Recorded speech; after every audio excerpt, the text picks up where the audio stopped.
मंदिर हम सभी का है, एकमात्र किसी पार्टी का नहीं है। सभी हम सारे भक्त जितने भी हैं, देश प्रेमी जितने भी हैं हमारे भारत के, सभी राम भक्त जितने भी हैं, वो सभी का मंदिर है। तो किसी को दिखा के पूजा नहीं की जाती है। आप जा रहे हैं वहाँ कैमरा लेके जा रहे हैं, धर्म के नाम पर राजनीति कर रहे हैं। धर्म केवल उन्हीं के लिए है, हिंदूवादी वो ही नहीं है, हम भी हैं। जो मोदी जी के साथ जो हैं वो उनके बिल्कुल ही अपने जो उनके साथ, चाहे वो गलत भी कर लेना, उनके गुणगान गाएंगे ही गाएंगे। देखने में तो यही आया कि अभी वहाँ का काम अभी जारी है, अभी पूरा नहीं हुआ है, लेकिन चुनाव आने वाले हैं लोकसभा के, राम जी पर भी राजनीति चल रही है। किसी को दिखा के पूजा नहीं की जाती है। आप जा रहे हैं वहाँ कैमरा लेके जा रहे हैं, सडनली चीज़ें हो जाए वो लाजमी सी बात है, लेकिन आप सामने कैमरे के सामने बिल्कुल ही अपने आप को लाइमलाइट करें वो सही नहीं है। पूजा हम भी करते हैं, हम भी रोज़ करते हैं। अब टीका लगाने से, मैंने पूजा मैं डेली करती हूँ, मैंने टीका नहीं लगा रखा, इसका मतलब ये नहीं है कि मैं पूजा नहीं करती हूँ, व्रत भी रखती हूँ, सब चीज़ें करती हूँ। तो सिर्फ एकमात्र पूरे आप ही हिंदू नहीं है, हम भी हैं यहाँ पर। तो ये सब चीज़ें मत बोलिए कि आप अपने आप को बता रहे हैं कि आप हिंदू राष्ट्रवादी हैं, हम भी हैं यहाँ पर। लेकिन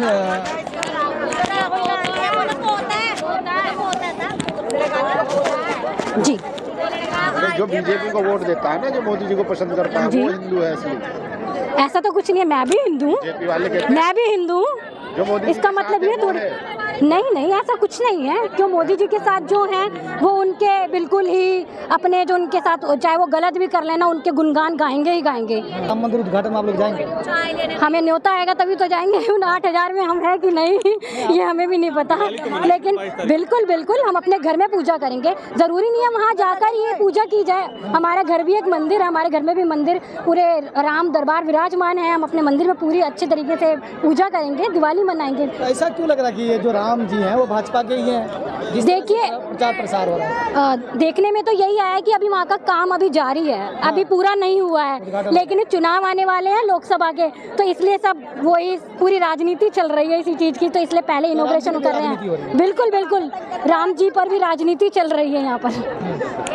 दिया जलाने की बात कही है उन्होंने, पूरे देशवासी दिया जलाए 22 तारीख को। बिल्कुल ये जलाना चाहिए, अभी मैं इस चीज़ से डिनाई नहीं करती हूँ, जलाना चाहिए। हम हर दिन वैसे भी जलाते ही हैं, तो जिस दिन विराजमान हो रहे राम लला जी उस दिन हम ज़रूर उस दिन तो जलाएंगे ही जलाएंगे। लेकिन मैं ये कहना चाहूँगी, जो कहते हैं वो मूर्ति निकली थी, उस मूर्ति को असली मानते थे कि ये ज़मीन से निकल कर आई है, लेकिन उस मूर्ति को तो साइड ही कर दिया, अलग से बनाई गई है। देखा जाए तो उसे विराजमान उन्हीं का ही किया जाना चाहिए था ना, लेकिन अलग से मूर्ति बनवाई गई है, उसे विराजमान किया है, वो मुझे सही नहीं लगा, मेरी नज़र में सही नहीं। मूर्ति देखिए कोई नकली नहीं है, लेकिन जो वहाँ की पुरानी मूर्ति है उसको साइड करना वो भी सही नहीं है ना, उसको भी विराजमान उसका भी किया जाना चाहिए, पहले तो उसी का ही किया जाना चाहिए। मुझे लगता है मोदी जी बढ़िया काम कर रहे हैं, मंदिर बनवा दिया।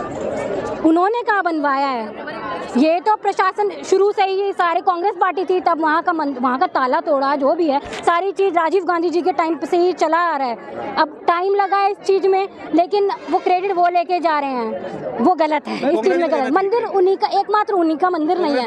कांग्रेस देखिए क्रेडिट नहीं, लेकिन कांग्रेस का ये है कि मंदिर हम सभी का है, एकमात्र किसी पार्टी का नहीं है। सभी हम सारे भक्त जितने भी हैं, देश प्रेमी जितने भी हैं हमारे भारत के, सभी राम भक्त जितने भी हैं, वो सभी का मंदिर है। तो क्रेडिट तो मुझे लगता है इस चीज़ में धर्म के नाम पर क्रेडिट ना लेना वो सही नहीं है, बिल्कुल भी सही नहीं है। कह रही है कि जो राम को लाया हम उनको लाएंगे, जो राम को देखिए ऐसा कुछ नहीं है, धर्म के नाम पर राजनीति कर रहे हैं।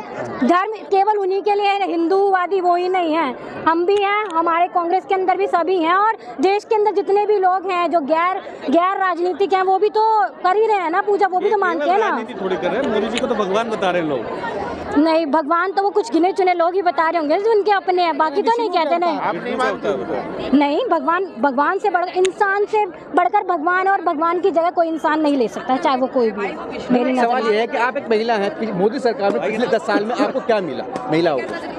मेरी नज़र में तो कुछ नहीं मिला। मैं लेके चलती हूँ, करोल बाग के कुछ इलाके हैं वहाँ दिखाऊंगी आपको, आइए कभी मौका मिले तो। इतनी बुरी हालत है, बेचारे सड़क पे कोई मारा मार फिर रहा है, झुग्गियों में कैसे रहन सहन है, बहुत बुरी हालत है। इंफ्रास्ट्रक्चर, महिलाओं की बात मैं कर रही हूँ, महिलाओं की मैं बात करूँ तो आप देखिए ना, उनको एक तो रोजगार भी नहीं मिलता, न्याय के लिए जाती है कोई चीज़, घर में इतने घरेलू हिंसा ऐसी पीड़ित बहुत सारी मिली हूँ मैं, और मिल भी जाएंगी आपको भी जगह जगह, जो दर दर की मतलब भटक रही है, दर दर की ठोकरें खा रही हैं, चाहे वो कैसा भी माहौल रहा हो, महिलाओं के लिए बिल्कुल भी सुरक्षित तो नहीं है, बिल्कुल भी। रात को 12 बजे मैं भी निकल जाऊंगी ना कहीं कोई कर ही देता है प्रधानमंत्री छेड़खानी। नारी रियलिटी सम्मान की यही है। बात करते हैं, प्रधानमंत्री नारी सम्मान की बात करते हैं। हाँ जी, नारी सम्मान वो सिर्फ राजनीति है, एक और कुछ नहीं है, राजनीति की ही बात कर रहे हैं। तो नारी सम्मान सिर्फ शब्दों में बोल के नहीं किया जाता है। आप ज़मीन पर आइए, ज़मीन पर आकर देखिए क्या हालत है। नारी सम्मान असली में तभी दिया जाएगा नारियों को, सिर्फ दूर से ऊपर बैठ के एसी रूम में बैठकर और वहीं से स्पीच देकर नहीं चलता है। ज़मीन पर आइए। आज 10 साल में महिलाओं की क्या स्थिति है?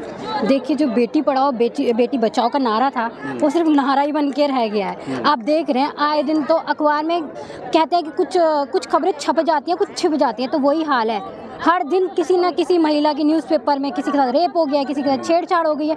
बिल्कुल भी सेफ़ नहीं है दिल्ली, क्या पूरा देश के अंदर महिलाएं बिल्कुल भी सेफ़ नहीं है। और ये बेटी बचाओ बेटी पढ़ाओ की भी बात करते हैं, जो कि सरासर एक ढकोसला है और कुछ नहीं है।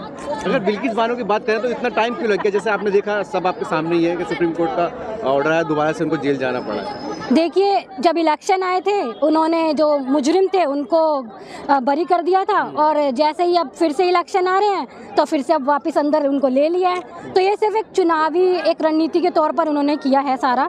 और रही बात बिल्किस बानो की, जो ये जीत हुई है, वापस अंदर मुजरिमों को वापस अंदर लिया गया है, तो ये एक पूरे देश की महिलाओं की जीत एकमात्र से हम इसे कह सकते हैं। हज़ारों की संख्या में कितनी मतलब रेप पीड़िता हैं जो आज तक दर दर भटकी जा रही हैं, अदालतों के चक्कर लगाती हैं, कुछ तो भगवान को प्यारी भी हो चुकी हैं, लेकिन उनको आज तक उनका न्याय नहीं मिल पाया है। आपको पता ही होगा 2012 का जो केस था निर्भया वाला, उसमें भी उनकी माँ और उनके पिताजी ने कितने कोर्ट के चक्कर खाए हैं, तब जाकर सालों बाद उनको मिला था, सज़ा मिली पाई, और कुछ ने फांसी लगा ली। और रही बात ये कि मुजरिम, ये कोई मजबूरी नहीं है, ये मजबूरी नहीं है, रेप जो करते हैं मजबूरी नहीं है। मजबूरी होती तो ये सब चीज़ें नहीं करते ना। हम ये सड़क पे भीख मांगना, ये सब चीज़ें मजबूरी कहलाती है, लेकिन ये मजबूरी नहीं है। और जिसने जानबूझकर ये जुर्म किया है ना, तो उस जुर्म की सज़ा भी मिलना लाजमी सी बात है। और बिल्किस बानो जी जो इतना उन्होंने दर्द सहा है इतने सालों से, उन्होंने जैसे ही सुना कि उनको वापस बरी कर दिया गया था, और अब जब सुना कि वापस उनको बुला लिया गया है, जेल की सज़ा वापस उन्होंने दे दी है, तो फिर से उनको एक महिला की हम सबको खुशी हुई है कि आखिरकार न्याय मिला उन्हें। काशी विश्वविद्यालय में जो हुआ आपने देखा, उसमें ज़्यादातर जो रेपिस्ट थे वो भाजपा के ही जुड़े लोग थे। आप देख ही रहे हैं कितना कुछ दिख रहा है कि सारे भाजपाई जितने भी हो, चाहे वो उन्नाव का रहा हो केस, या अभी बृजभूषण जी वाला केस रहा हो, स्पोर्ट्स पर्सन जिनके उनके साथ पीड़िताएं जितने भी हैं, उन सबके सारे बीजेपी के पूरी गुंडा पार्टी है। ये गुंडा पार्टी बन गई है पूरी। महंगाई है, बिल्कुल महंगाई क्यों नहीं है। आप उससे पूछिए ना, जो एक मजदूर काम कर रहा है बेचारा, उसको आप उससे वो भी छोड़िए, एक बीटेक करने वाला मुझे हाल ही में कल ही मैं रिक्शे से ट्रैवल कर रही थी, एक बैटरी रिक्शा चला रहा है बीटेक करने वाला। तो आप देख सकते हैं देश किस तरफ ढल रहा है, किस तरफ जा रहा है। इससे बड़ी बदकिस्मती नहीं हो सकती कि एक बीटेक करने वाला इंसान मजबूर है अपने घर को रोजगार चलाने के लिए, गुजारा करने के लिए एक बैटरी रिक्शा चलाने की नौबत आ गई है उसे। ठीक है मैम।